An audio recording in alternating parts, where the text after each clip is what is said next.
बहुत ज़्यादा है, गाड़ी बड़े तोड़ रही हैं, गाड़ी टाइम नहीं कवर कर पा रही है। इतनी बरसात आई पीछे, रोडों की हालत और बदतर हो गई है, ख़राब हो गई है। तो अब हमारा सरकार से आग्रह है कि इन रोडों को जल्दी जल्दी सुधारा जाए और इस पर ध्यान दिया जाए। हमारी तरफ बहुत बुरी हालत है। मतलब एक तो चार वाली नीली गाड़ियाँ चला रहे हैं बिना परमिटों के, वो परेशान कर रहे हैं, दूसरा ये रोड परेशान कर रहे हैं। वो ऑपरेटर जाए तो कहाँ जाए? ये तो बहुत ही खतरनाक हो गया है। देखा माननीय मुख्यमंत्री जी का गृह जिला है, मैं साहब आते भी होने इसमें रोड पे देखते हैं। ये तो बहुत बुरी हालत है इस नेशनल हाईवे रोड की। तो कई जगह लगता नहीं है कि नेशनल हाईवे रोड है, कई जगह तो बहुत ही बुरा हालत है। तो हमारी सरकार से एक गुजारिश है कि कृपया प्लीज़ इस तरफ ध्यान दें। और बसों की बात नहीं है, और भी गाड़ियाँ, कोई एक्सीडेंट, कोई मोटरसाइकिल का एक्सीडेंट, कोई कारों की बुरी मतलब रोड की हालत तो आपके सामने ही बहुत बुरी हालत हो सकती है। चलो ऐसा ना हम मानते हैं कि हमारे सौभाग्य है कि हमें मुख्यमंत्री मिले हैं। लेकिन एक तो बरसात भी बहुत ज़्यादा हुई, लेकिन मुख्यमंत्री कोशिश भी कर रहे हैं, लेकिन कोशिश कोई मतलब पर्याप्त नहीं है। तो हमारी विनती है कि रोडों की तरफ ज़्यादा ध्यान दिया जाए, रोडों को मतलब ठीक कराया जाए जल्दी से जल्दी। तो क्या हो सकता है, बाकी तो ऐसा ही है। ऐसा है ना सर, इसमें एक तो इन्होंने पंगा ही डाला हुआ है कि सबसे बड़ी बात कि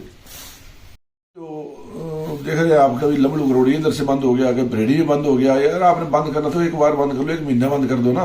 हम तो एक साल से ही परेशानी झेल रहे हैं, कभी यहाँ से बंद, कभी वहां से बंद। गाड़ी तेल के पैसे नहीं पूरे कर पा रही हैं, इतनी बुरी हालत हो गई है।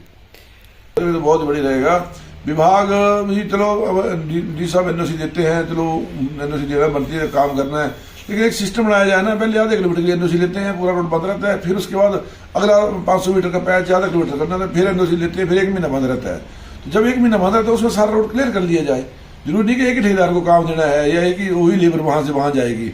इसमें बहुत ज़्यादा नुकसान उठाना पड़ रहा है लोगों को। बिल्कुल पुल बना के आते हैं, बड़े बड़े जिलों में मैंने देखा आपने कि इधर ऊपर भी ऐसे ऐसे इलाके हैं कि जहाँ पुल टूटता है, पुल बना के लाते हैं और उसको वहाँ बड़े बड़े पुल वहाँ ला के रखते हैं और चलता है। अब यहाँ एक बोले जो वहाँ एक गसोता के पास एक पुल बन जा रहे हैं, 1 साल के लिए रोड बंद कर रहे हैं। तो बड़ी देखो ना, ऐसा कैसे हो सकता है? अब एक रोड बनाया, साथ है यहाँ से गाड़ी निकलेगी, वहाँ से गाड़ी नहीं निकल पा रही है, बड़ी गाड़ी है ना। तो अब 1 साल तक कितना देखो ना, आप हर तरह की तकनीक है। जब रोड बना रहे हैं आप, वहाँ से कहीं से पुल बना के लाओ, 10 दिन के लिए, 15 दिन के लिए होता है कि यहाँ फिट करने का टाइम लगेगा। यहाँ तो और 1 साल में तो बड़े बड़े पुल बन जाते हैं। ये तो छोटे से पुल के लिए बोलते हैं कि 1 साल, अखबार में पढ़ा था हमने कि अब 1 साल के लिए बंद हो रहा है ये। विभाग से हम आगे करते हैं कि कृपया करके, ठीक है काम हो रहा है लेकिन उसमें लोगों का ध्यान रखा जाए। और अगर काम बंद करना है तो पहली बात तो ये है कि ऐसी तकनीक अपनाई जाए कि कहीं से पुल बन के बाहर से पुल आ रहे हैं उसको आगे रखते हैं। इतनी अच्छी अच्छी आप देखो कहाँ ऐसे ऐसे इलाकों में कितने कितने पुल जो बन रहे हैं, जहाँ सारे पुल जो वो उठा के लाते हैं, बने बनाए पुल लाते हैं। ठीक है, इस तरफ ध्यान दिया जाए, लोगों की तरफ ध्यान दिया जाए। अब हमारी जो ट्रांसपोर्ट प्राइवेट बसों की अगर मैं बात करूँ तो टैक्स ही नहीं पूरा होगा, तेल ही नहीं पूरा होगा भाई जी। अब 1 साल के लिए जो बसें मतलब नई गाड़ी भी ऐसे ही फिर गई, कोई गाड़ी यहीं इधर से भेज रहे हैं, कोई उधर से भेज रहे हैं। पहले आपने देखा लमड़ू बंद था, पहले लमड़ू से पीछे बंद था, फिर लमड़ू से आगे बंद हो गया।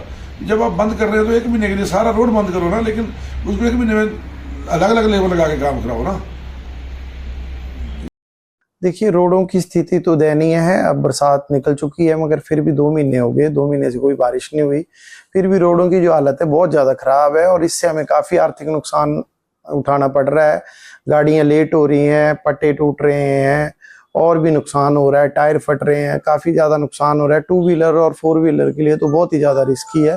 तो मेरी सरकार से ये गुजारिश है कि थोड़ा सा सड़कों पे फोकस किया जाए। चलो पहले तो बरसात थी तो उसकी वजह से ज़्यादा दिक्कत आ रही थी, पर अब बरसात निकल चुकी है, काफ़ी टाइम हो गया, तो पैच वर्क भी सही तरीके से नहीं हो पा रहा है। कम से कम पैच वर्क सही हो जाए। मिट्टी डाल रहे हैं वो दूसरे दिन उड़ जा रही है, तो वैसे ही खड्डे वैसे के वैसे रह रहे हैं। तो थोड़ा सा इसकी और ध्यान दिया जाए। देखिए, इस टाइम हमीरपुर से जैसे आप जाते हैं बाया जाहू के लिए, तालमहल वाला रोड है, उसकी भी हालत खराब है। बस्सी बरेड़ी के भी रोड की हालत बहुत ज़्यादा खराब है। बस्सी से बरेड़ी तक हालत खराब है इसकी रोड की। तो पैचवर्क भी और नया काम लगा हुआ था वो भी प्रॉपरली अभी हुआ नहीं है, रोड खुले नहीं है। और दूसरा ये है कि रोड जो बंद कर रहे हैं तो उस टाइम पीरियड में इनको जो है वो काम कंप्लीट करके फिर खोलने चाहिए रोड। आप 15 दिन का टाइम ले रहे हैं, 1 महीने का टाइम ले रहे हैं, तो विद इन 1 मंथ आप उस रोड को खोल दीजिए। तो एक एक महीने का टाइम लेके 2-2 3-3 महीने तक रोड बंद रह रहे हैं। सो काफी दिक्कत हो रही है लोगों को भी, और खासकर जो हम वैसे बस ऑपरेट्स कर रहे हैं तो उसके लिए हमें ये दिक्कत आ रही है, गाड़ियों के टाइम कवर नहीं हो रहे हैं, गाड़ियां लेट हो रही हैं, सवारियां भी परेशान हो रही हैं, और उसमें ज्यादा दिक्कत ये है कि गाड़ियों का बहुत ज्यादा नुकसान हो रहा है और क्लैश भी हो जाता है टाइम करके। अब रोड अगर खराब होगा तो नेचुरली गाड़ी 2-4-5 मिनट लेट हो जा रही है, तो पीछे से अगर कोई गाड़ी आ रही है तो वो लड़ाई झगड़ा करते हैं और फिर उससे भी माहौल ज्यादा खराब होता है। तो मेरी ये रिक्वेस्ट है कि रोडों के ऊपर थोड़ा सा ध्यान दिया जाए ताकि हम अपनी गाड़ियों का और अपना व्यापार जो सुचारू रूप से चला सकें। अब रोडों के ऊपर ऐसा है कि हमारे यहाँ पे तो हम टैक्स पे कर रहे हैं, रोड टैक्स पे कर रहे हैं, दूसरे भी टैक्सेस पे कर रहे हैं, मगर वही हाल रोडों का है, वही हाल बस स्टैंड्स का है। अगर हम जहाँ पे बस स्टैंड पे पर्ची कटवा रहे हैं तो बस स्टैंड पे भी खड्डे पड़े हुए हैं, बोटा हमारी गाड़ी जाती है तो बोटा बस स्टैंड पे हालत खराब है, गाड़ियों के लिए पार्किंग नहीं मिल रही है। कि यार हमने 10 मिनट, हमीरपुर में भी 10-15 मिनट का अगर हमें काउंटर लगाना हुआ है तो वो जाम में ही सारा टाइम निकल जा रहा है। अब हमारा 20 मिनट बस स्टैंड पे होता है कि 20 मिनट पहले आप गाड़ी लाएंगे, मगर 20 मिनट कहाँ से लगानी, जो गाड़ी अपने टाइम ही नहीं पहुंच पाती है। बोटा चौक या दुसड़का से गाड़ी को जाम लगता है, अगर मेरी गाड़ी का 4:20 पे टाइम है तो मुझे 4 बजे बस स्टैंड पे लगानी पड़ेगी गाड़ी, मगर कि मेरी गाड़ी जो 20 मिनट है तो बस स्टैंड तक पहुंचते पहुंचते लगा दे रही है। तो ये है कि जाम की स्थिति भी बहुत ज्यादा पैदा हो गई है, उसकी वजह से भी गाड़ियां जो टाइमली नहीं पहुंच पा रही हैं, नुकसान हो रहा है। और बाकी सभी लोग देख रहे हैं जाम बहुत ज्यादा हो गया, तो इसका जो ट्रैफिक विभाग से भी थोड़ा सा है कि ट्रैफिक पे भी नियंत्रण किया जाए, जाम वगैरह की समस्या जो उत्पन्न हो रही है उससे राहत मिल सके। ये पीडब्ल्यूडी विभाग काम तो कर रहा है, पर एक बात हमें समझ नहीं आ रही है कि पता नहीं कैसे पैचेस लगाए जा रहे हैं कि वो एक दिन खड्डे भर के जाते हैं, दूसरे दिन तक वो सारा तारकोल वगैरह वैसे ही निकल जाता है, रोडी सारी निकल जाती है जो भी वो क्रैशर वगैरह डाला होता है उन्होंने। हाँ, फिलहाल अभी तो इसका पैच वर्क तो हो रहा है, मगर टायरिंग नहीं हुई है अभी काफी समय से, जो इसमें की मांग है कि अब ये टायरिंग इसकी होनी चाहिए।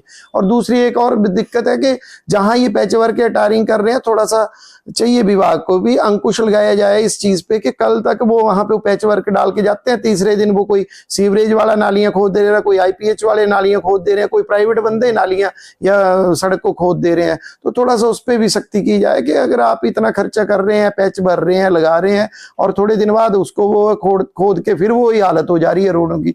अब यहाँ दुसड़का में आप देख लीजिए, दुसड़का में अभी पीछे इन्होंने विभाग ने पैच वर्क किया, उसके बाद फिर इन्होंने खोद दी सारी सड़कें, तो फायदा क्या हो रहा है उस चीज का? वो तो पब्लिक के पैसे की वेस्टेज हो रही है।